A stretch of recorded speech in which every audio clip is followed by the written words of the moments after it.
was like there for like 3 hours, and I was like, okay, that hot girl was mean to me. This club is small. This guy's fucking weird over here humping the ground. Thank you for the $30. Like, hello. And welcome to the Champagne Room Secrets Podcast. The podcast where two hilarious sex workers give you a peek behind the curtain of the adult industry through personal anecdotes, content analysis, and sometimes interviews. Like today. Woo, woo, woo. I am Candy/Barbie. I am Kitty. And who are you? I'm Jessica. I am a stripper. Slay. And I also do foot worship. Ooh. Cool. So today, Jessica has requested a kitty theme. Meow. We have a beautiful catsuit, cat ears, the whole thing. I love it. I'm sure my cats will also make an appearance at some point, but it is raining, so they are very into the rain. So there's that. So before we get into, I guess, like, because I want to get into like how we know each other or know of each other, but we would love to know, what was your first foray into sex work? I was 19 or 20 and grew up like on Tumblr and like other posting boards. Mm-hmm. And I grew up in Reno, just like super into hardcore for a moment of my like young adult teen years. Hardcore, Like music. Oh, music. I was already skipping to porn. I was Yeah, like, yeah. we're not there yet. Just immediately. Yeah, like the punk scene, like punk hardcore, that and kind I of was thing. like Okay, cool. on this like posting board for one of these like record labels. I only ever posted on this message board once, but it was like in defense of like a Tegan and Sarah like hate like a message board, and I made an account and was just like, what the fuck, and like said my piece on it, and then this person from London like DM'd me, and then we like started chatting, and we just like fell in love over like Skype when Skype was a thing. And I was like, how am I gonna find money to go to London? You know what I mean? And it's like so gay, where it's like, wow, this like connection I have with this person, like how am I ever gonna meet them, blah blah blah. So then I was like, I know that there are strip clubs in my city, and I know that my ex-girlfriend is dating this girl that is a stripper, and we went to high school together. So I was like, hit up the ex-girlfriend's current girlfriend, and was just like, so what's up with like this stripper thing? And she, you know, like I love that question. but just like if you know, like if you're a stripper and like now you have people who are like, so what's up with the stripper thing, like how do I get into it? Yeah. So I did one of those, and she was just like, it's simple, you just come in and take your clothes off and like dance. And I was like, okay, like sure. In Reno, I don't know how it is now, it still might be the same, where you can't go into a strip club as like a chick if you don't have like a dude. I went with some fucking dude who was just like a friend floating around, and like another person who was also interested in dancing. We went to the one that you were talking about first, and they did not let us in. Like they just like denied us entry. So then we went to Fantasy Girls. I like went and like was just sitting there and like sat at the tip rail and fucking had the best time ever. Like was just like seeing so many boobs and like hot chicks and hair and heels and like money. And there was this one dancer who like came on stage, and she just like looked into my eyes, and like her tits were out, and I was just like, yeah, I'm gonna go audition. Like, I was like 100%. One of my best friends is somebody that I used to dance with at the Condor.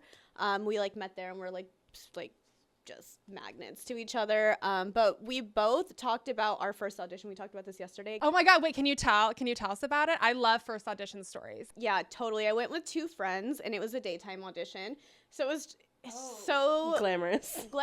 Yeah, I was just like, okay, like getting ready in this like gross punk house I used to live at, like wearing a Target bikini and like Charlotte Russe pumps. Oh no, not even pleasers at that point. They were like Charlotte Russe. Yeah.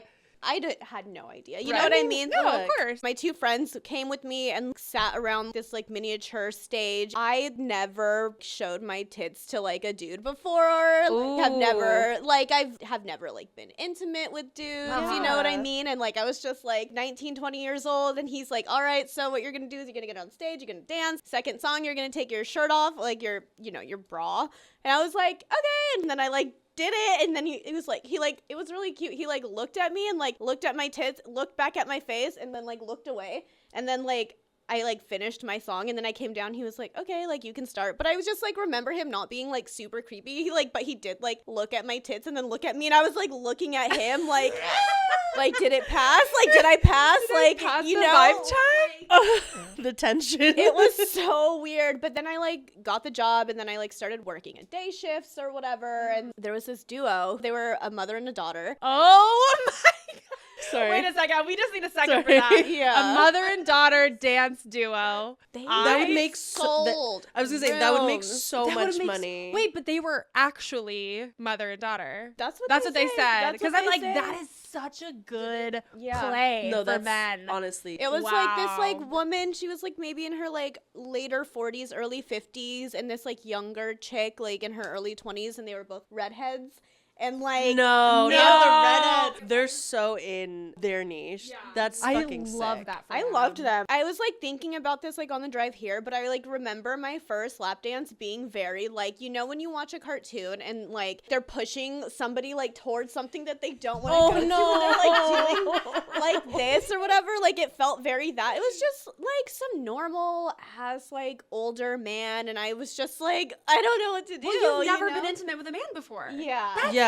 Fucking crazy. But also, Slay, the first time you did, you were compensated. Yeah, For honestly. sure. Honestly, everyone deserves. That's what everyone person who's deserves. Ever hooked up with a man needs compensation. I agree. But I just remember like I just like straddled him, and I was just like, okay, you know, and then fast forward 13 years later and here I am. Like, There you you know are. what I Wow. mean? Yeah. And That's like maybe one of the most intense versions of those stories Because it's I like can you've think also of. like never felt a hard penis like through the clothing, but you're just like, oh my God, like that is so. That's so intense. That's so intense. now I have felt hundreds of thousands of boners So how long did you work in Reno for? for maybe like 3 years before I moved to the Bay. And then I was like trying to get hired out here, and none of the clubs would like hire me. So then I would like drive back and forth from Reno and here That's to exhausting. like make my money. And then I just like kept auditioning and kept auditioning and kept going in. I went to the Gold Club like maybe 3 times in a month.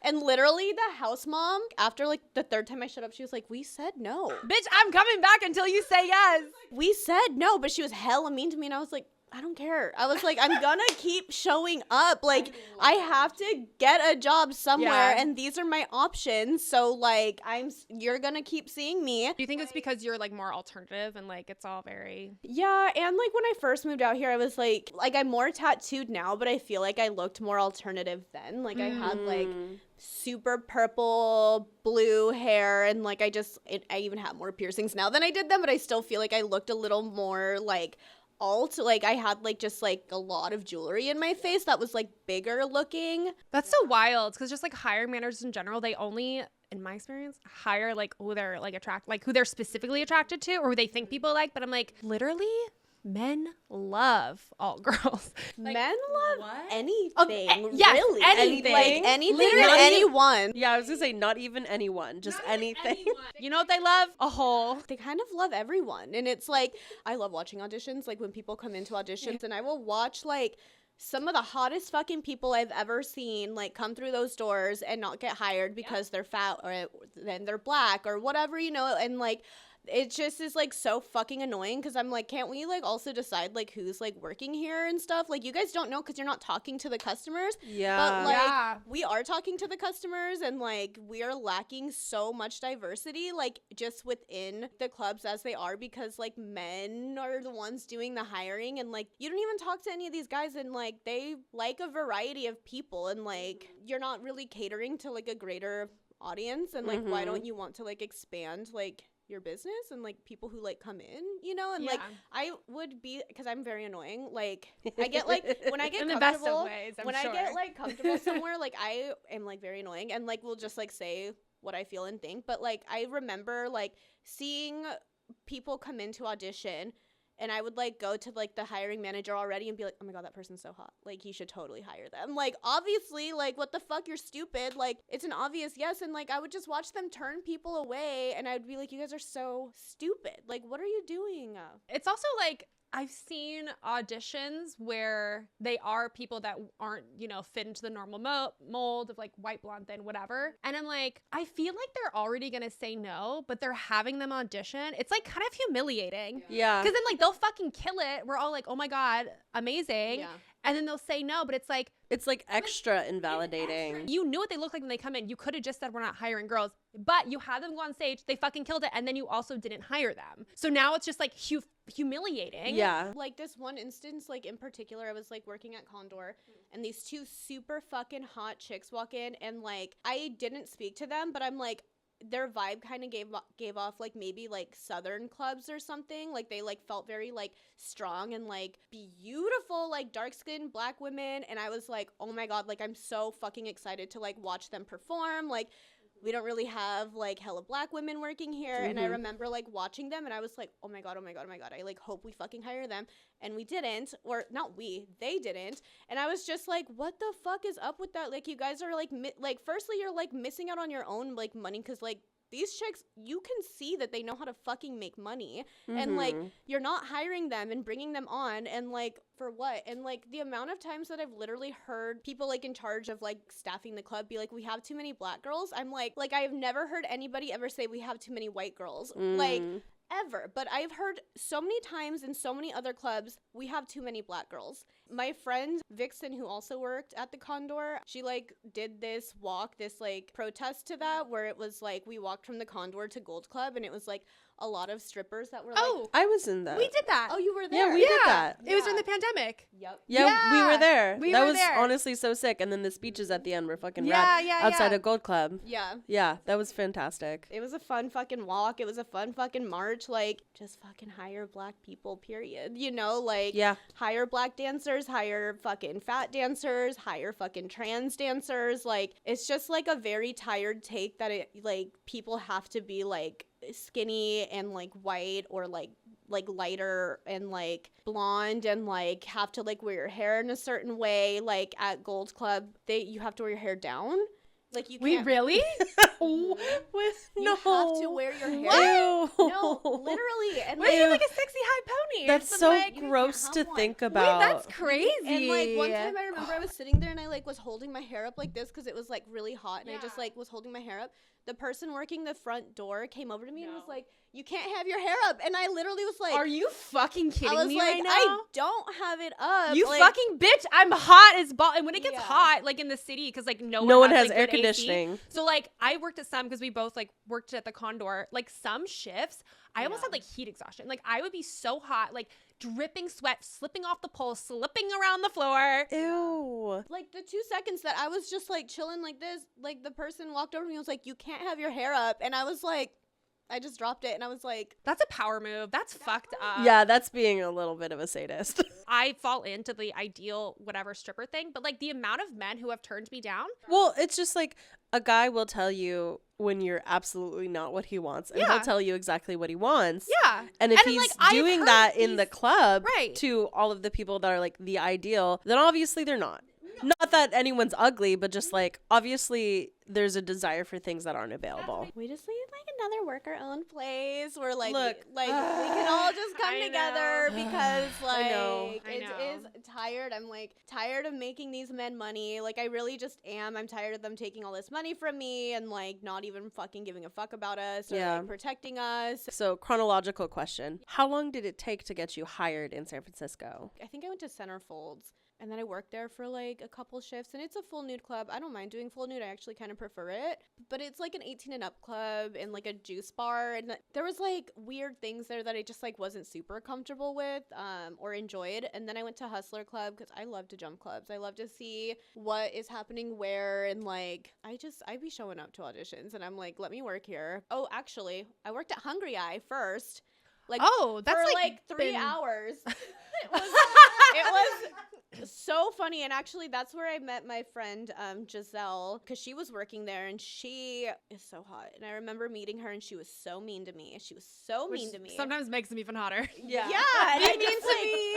I like remember she like I was like talking to this customer for a second, and she like came back, and maybe she like went to the bathroom, the locker room or something, and she like came back and looked at me, and then looked at him, and then just like put herself in between us, and was like, I was talking to him, and I was like, I was like, oh my God. I was like, okay, I'm sorry. It's like my first like 10 minutes here.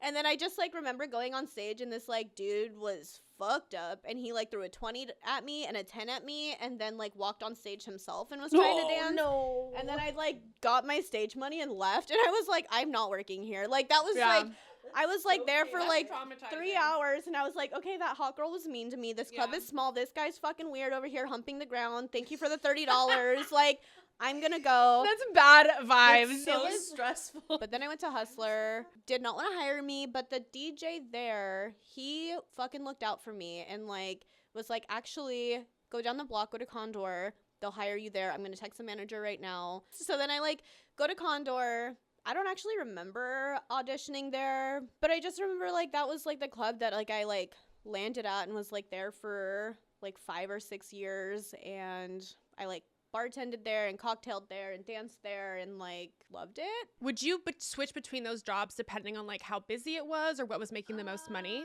No, it was like if I was like done dancing and like I didn't want to like dance or strip, I would just be like, okay, can I cocktail now? And then Gotcha. I would, like, Okay. cocktail for some months, and then I'd be like, okay, but the money looks good on that side. Yeah, okay. Can I dance again? Or and then like sometimes it's your fucking night, and sometimes it's not, and it's somebody else's, and it just is what it is, and like we're That's just how it working goes. just doing the best that we can with what we have, and like Right. There's no one to like really like get mad at the end of the day. It's kind of Yeah. like the people that were going to be in love with me didn't come in tonight, and so I didn't Yeah. make the money. And it's like hard not to take it personally. is And part then of you it. see people like pulling dances, and you can't get one. How did you keep that consistency dancing over, you said 13 years? Yeah, I like definitely like take breaks and do other work. I don't know. I definitely hella get burnt out, and like I haven't danced in a club for maybe like 4 months. I'm like part of a collective called Pole Angels, and we're like new. It's like a collective of like queer, fat, POC, trans dancers or strippers or other sex work, basically doing like strip club experience thing where it's like a pole and like we're just being hot and naked and like giving lap dances, and like the ideas and the visions are there, but it's like hard when you don't have like a consistent space that you can just like run as what you want it to be. You know? There's so much red tape around having a strip club, and I've heard that, there are certain groups of people and companies that kind of run the majority of them, and they make it hard to like start up your own thing.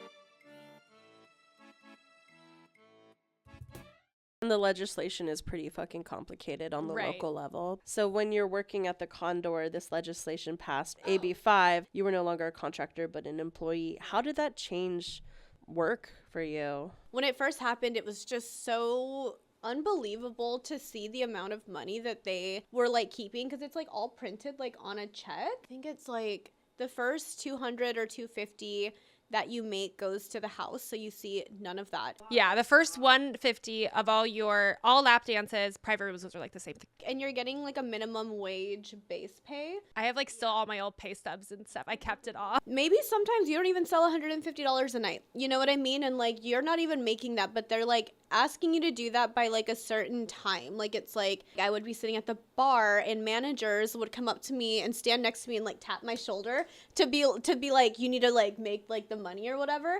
And I would just sit there and ignore them. And like I would just sit there and like they'd be like poking me, and I would just be like,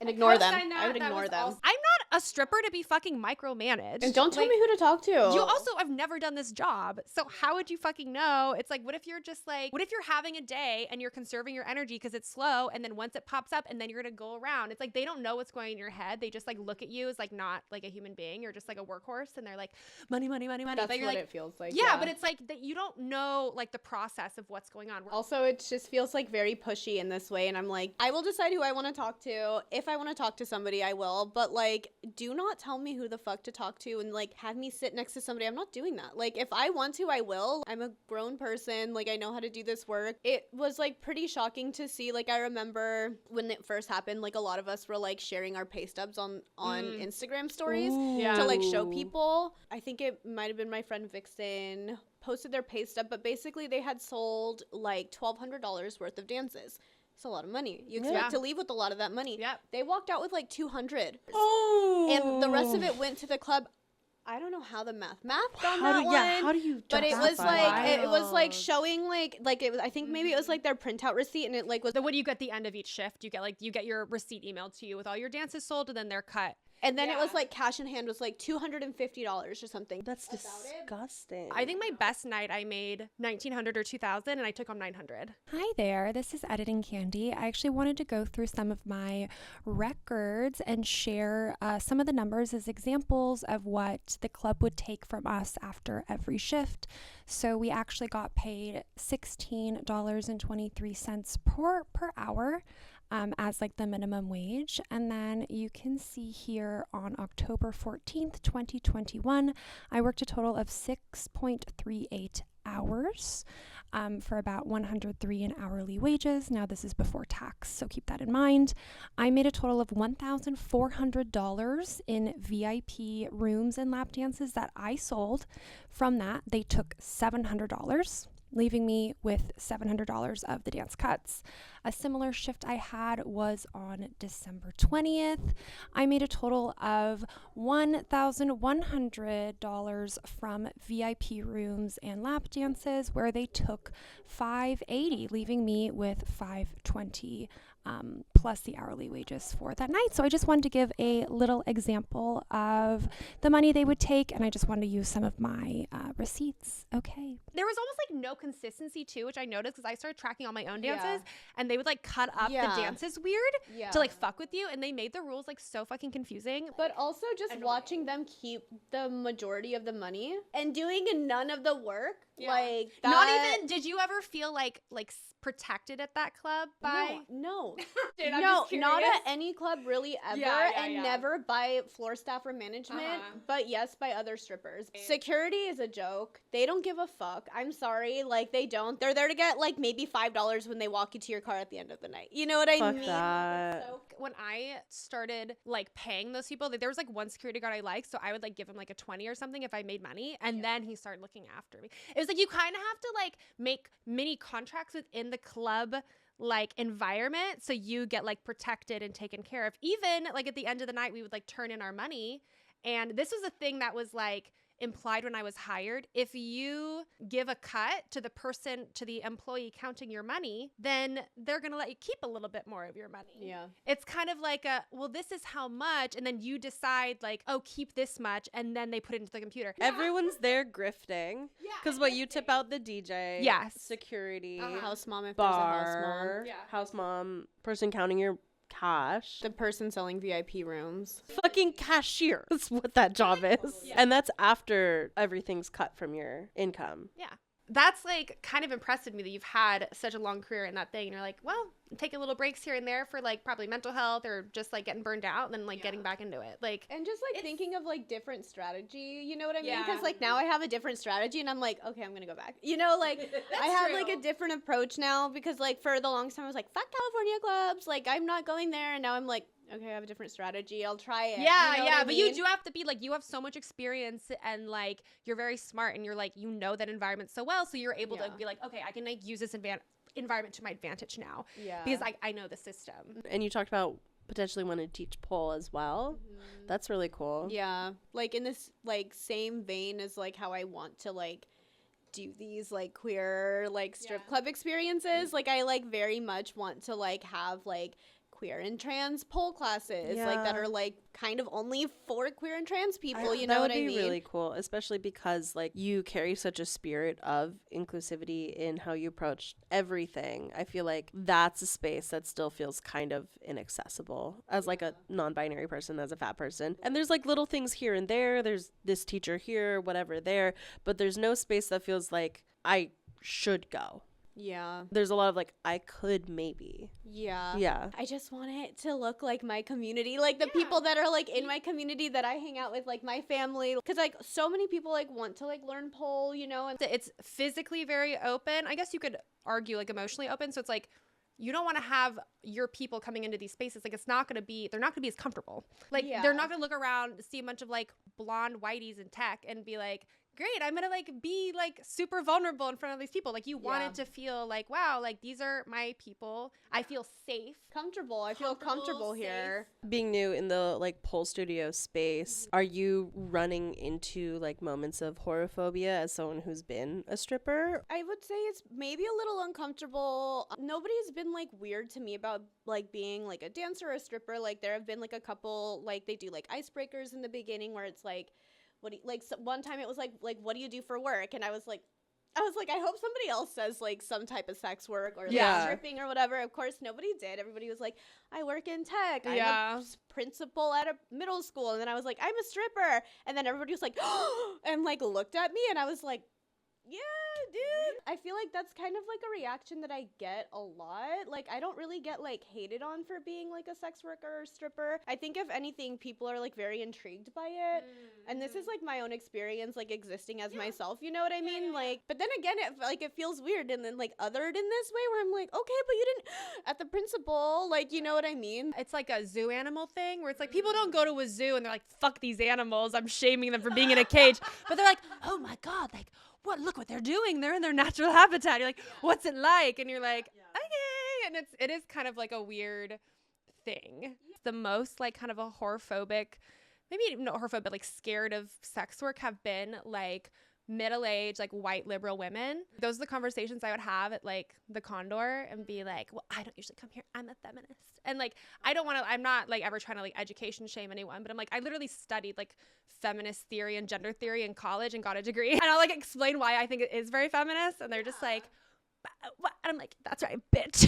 You're like, why don't you just have fun and motorboat me? I don't want to pull my fucking degree out. Like, we're here to fucking have fun and be sexy and make money. Like, And if not, you can leave, babe. Like, it's fine. Or at least like if you're gonna call me a dumb bitch, just hand me some money, right? let's get into like the work that you do now. You teased us a little earlier with the foot worship. Oh my God, yes. How's that going? It's really fun. I really enjoy doing these sessions. The simplest way to just like describe what's happening, it's just people who really like licking and smelling and kissing feet, and it's very sweet, honestly. It's like I did a session on Tuesday, so like 2 days ago, and like I sent a picture of myself like in the space, like wearing like leggings and a hoodie. I feel like with foot stuff, it's like really is just about the feet. That's so interesting. Everything else like being covered like adds to it, you know what I mean? It's Yeah, just like that makes sense to like, me. the highlight, Yeah. and it's really fun. That's cool. So how do you find clients for that? I have a page on Tryst. Oh, rad. We're Slay. both on Tryst. Yeah. Amazing. I just have photos of my feet on there, and it's only foot stuff. So you don't show your face. That's so Wow. cool. Oh my Wait, I God, love that's this. so cool. It's a little treat for them. It's just cute because like I've done foot stuff before. People would come into the club and like ask like, can I like tickle your feet or give you like a foot rub or whatever? And I'm like, sure. Like what is this about? You know? And then it like happened enough for me to be like, okay, cool. There are like feet people out here. And then there was like a dancer I was working with at the Condor who was like, oh, I'm working this foot party. Do you want to come work it with me? And I was like, I have no idea what that is, but absolutely. And basically it was like this space in Soma, and it was like this like warehouse space where it was like a bunch of like foot people were there, and it was like a bunch of like foot models, and you're just like walking around in your little shoes and like talking to people. Somebody is like, can I take you over here? And it was just like, yeah, sure. And you just like sit on the couch and people like want to take your shoes off and like look at your toes and like look at the heels of your feet. And I'm just like, I'm amazed watching them be amazed looking at my feet. And, you know, and I'm just like, this is really cute. It's like really sweet. And then you just like get like your whole foot in someone's mouth and like gag them and they're just like gagging and spitting all over your foot. And I did it for the first time recently. Yeah. It feels like what I kind of imagine like a penis going to vagina, because it feels like squishy and like warm and like tight. Yeah. And I'm like, to feel it on your foot, I think it was so much fun. I was like, would do this. I fucking love foot stuff. Yeah. Both ends of the spectrum. Yeah, me too. I like my feet. I like other people's feet for the most part.